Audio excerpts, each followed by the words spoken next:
Hello friends, मैं engineer विशाल आप सभी का फिर से बहुत बहुत स्वागत करता हूं मैं इंजीनियरिंग सपोर्ट के एक और इम्पोर्टेंट वीडियो लेक्चर में। दोस्तों, अगर आपने अपने घर में पुट्टी कराने का मन बना लिया है तो आपको पुट्टी के बारे में एक छोटी सी बात और जान लेनी चाहिए। वो ये कि मार्केट में पुट्टी के भी दो वेरिएंट है, एक है सीमेंट बेस्ड पुट्टी और दूसरी है एक्रिलिक पुट्टी। तो अगर इन दोनों का डिफरेंस भी आपको पता होगा तो आप अपने घर में बेस्ट पुट्टी करवा सकते हैं। तो चलिए आज मैं आपको इन दोनों पुट्टी के डिफरेंस भी बता दूं ताकि बाद में आपके मन में पुट्टी को लेकर कोई भी कंफ्यूजन न हो। तो चलिए देखते हैं। तो फ्रेंड्स, सबसे पहले आप ये समझ लीजिए कि सीमेंट पुट्टी एक सीमेंट बेस्ड पुट्टी है जो व्हाइट सीमेंट, पॉलीमर और मिनरल को मिलाकर बनाई जाती है, जो पाउडर फॉर्म में आती है और एप्लीकेशन के लिए इसमें पानी डालकर इसका पेस्ट तैयार किया जाता है और ये यूज की जाती है। इसकी व्हाइटनेस ही इसकी खूबी है।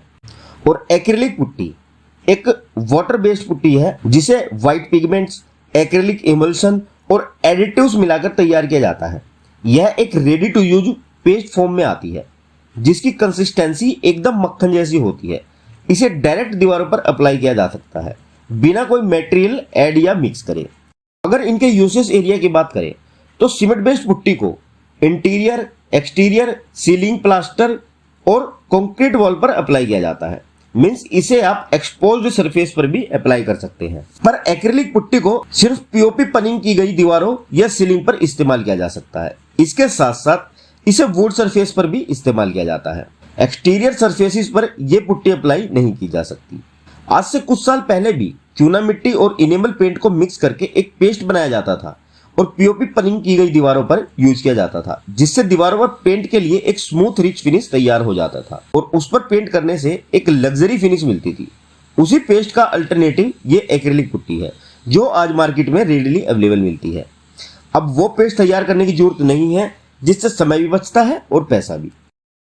अगर इन दोनों पुट्टी की स्ट्रेंथ की बात करें तो सीमेंट पुट्टी की कंप्रेशन, फ्लेक्चरल और टेंसाइल एडेशन स्ट्रेंथ बहुत हाई होती है, पर एक्रिलिक पुट्टी की स्ट्रेंथ बहुत कम होती है सीमेंट पुट्टी के कंपैरिजन में। एक बहुत ही इंपॉर्टेंट कंपैरिजन है वाटर रेजिस्टेंट का। सीमेंट पुट्टी क्योंकि एक सीमेंट बेस्ड पुट्टी है, इसलिए इसे आप मॉइस्ट या डैम्प सरफेसेस पर भी अप्लाई कर सकते हैं। इसमें वाटर को रेजिस्ट करने की क्षमता बहुत ज्यादा होती है। ये अगर थोड़ी बहुत डैम्पनेस भी है आपकी दीवारों में तो उसको भी कंट्रोल कर देती है। पर एक्रिलिक पुट्टी वाटर रेजिस्टेंट नहीं होती और न ही इसे आप मॉइस्ट या डैम्प सरफेस पर अप्लाई कर सकते हैं, इसीलिए इसे एक्सटर्नल सरफेस पर यूज नहीं किया जा सकता। अगर इनके ड्राइंग टाइम की बात करें तो सीमेंट पुट्टी का ड्राइंग टाइम है 6 से 8 घंटे और एक्रिलिक पुट्टी का ड्राइंग टाइम है 4 से 6 घंटे। हाँ, सीमेंट पुट्टी में आपको प्राइमर करने की कोई रिक्वायरमेंट नहीं होती, पर एक्रिलिक पुट्टी के शुरू में और बाद में प्राइमर करना जरूरी होता है। बाकी आप मैन्युफैक्चरर की गाइडलाइंस को देखकर चले कि वो क्या कह रहा है। अब अगर इन दोनों पुट्टी के कवरेज एरिया की बात करूं तो 1 kg सीमेंट पुट्टी 10 से 15 स्क्वायर फीट एरिया कवर करती है 2 कोट मारने पर, यानी कि 1 से 1.5 स्क्वायर मीटर। और एक्रिलिक पुट्टी 24 से 35 स्क्वायर फीट एरिया 2 कोट में, 2.5 से 3.5 स्क्वायर मीटर। दोनों ही पुट्टी की मैक्सिमम थिकनेस आप 1.5 mm तक रखें, ज्यादा थिकनेस नहीं रखनी है, नहीं तो पुट्टी में क्रैक आ सकते हैं। उसमें भी आपके फर्स्ट कोट की थिकनेस तो 0.5 mm से 1 mm तक ही होनी चाहिए। और एक बात की पुट्टी में क्यूरिंग करने की कोई जरूरत नहीं होती। अब अगर इन दोनों पुट्टी की एप्लीकेशन और फिनिशेस की बात करें तो सीमेंट पुट्टी को आप डायरेक्ट प्लास्टर वॉल पर अप्लाई कर सकते हैं और एक्रिलिक पुट्टी को पीओपी पनिंग वॉल्स पर। और अगर आप एक नॉर्मल क्लास फिनिश चाहते हैं तो आप डायरेक्ट प्लास्टर सरफेस पर सीमेंट पुट्टी के 2 कोट करके उसकी सैंडिंग कर कोई भी मीडियम रेंज का पेंट कर सकते हैं। यहाँ एक बात और नोट करने वाली है, इसमें आपकी दीवार सैंडिंग के बाद स्मूथ तो हो जाएंगी पर एंडुलेशन नहीं जाएगा। दूसरा, व्हाइट सीमेंट पुट्टी की गई वॉल्स पर आप लग्जरी इमल्शन पेंट नहीं कर सकते क्योंकि न तो ये पेंट डिजायर्ड फिनिश देगा और पैसे भी बर्बाद कर देगा।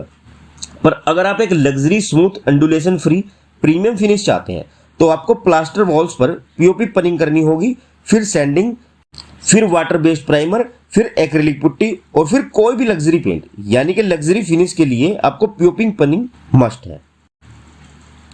अब अगर इनकी कॉस्ट के बारे में बात करें तो सीमेंट बेस्ड पुट्टी सस्ती है एक्रिलिक पुट्टी से।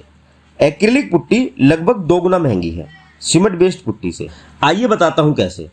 और हाँ, यहाँ मैं किसी भी ब्रांड को स्पॉन्सर नहीं कर रहा हूँ, सिर्फ कंपैरिजन के पर्पज से मैं यहाँ एशियन ब्रांड यूज कर रहा हूँ। ये देखिए, एशियन ब्रांड की सीमेंट पुट्टी का एक 40 केजी का बैग 900 रुपए का है। तो एक्रिलिक पुट्टी की 20 केजी की एक बकेट अप्रोक्स 1100 रुपए की है। Means acrylic putty cement putty से 2 गुना महंगी है।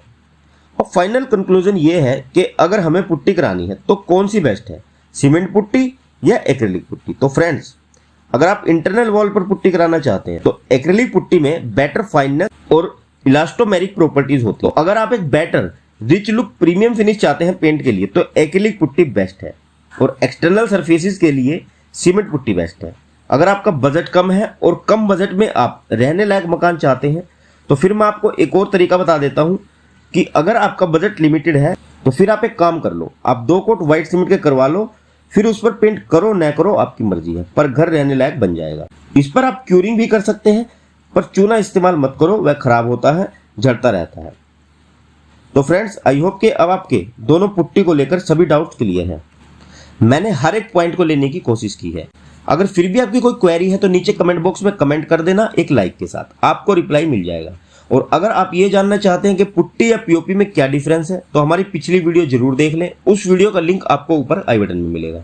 और हमारी नेक्स्ट वीडियो में मैं आपको बताऊंगा कि आपको पुट्टी करवाते हुए किन किन बातों का ध्यान रखना है, मीन्स चेकलिस्ट क्या है। तो उस वीडियो के आने के बाद उसका लिंक भी मैं इस वीडियो के डिस्क्रिप्शन में डाल दूंगा, आप डिस्क्रिप्शन जरूर चेक कर लेना। तो चलिए फ्रेंड्स, जल्द मिलूंगा एक और बेहतरीन जानकारी के साथ। तब तक के लिए goodbye and have a nice day.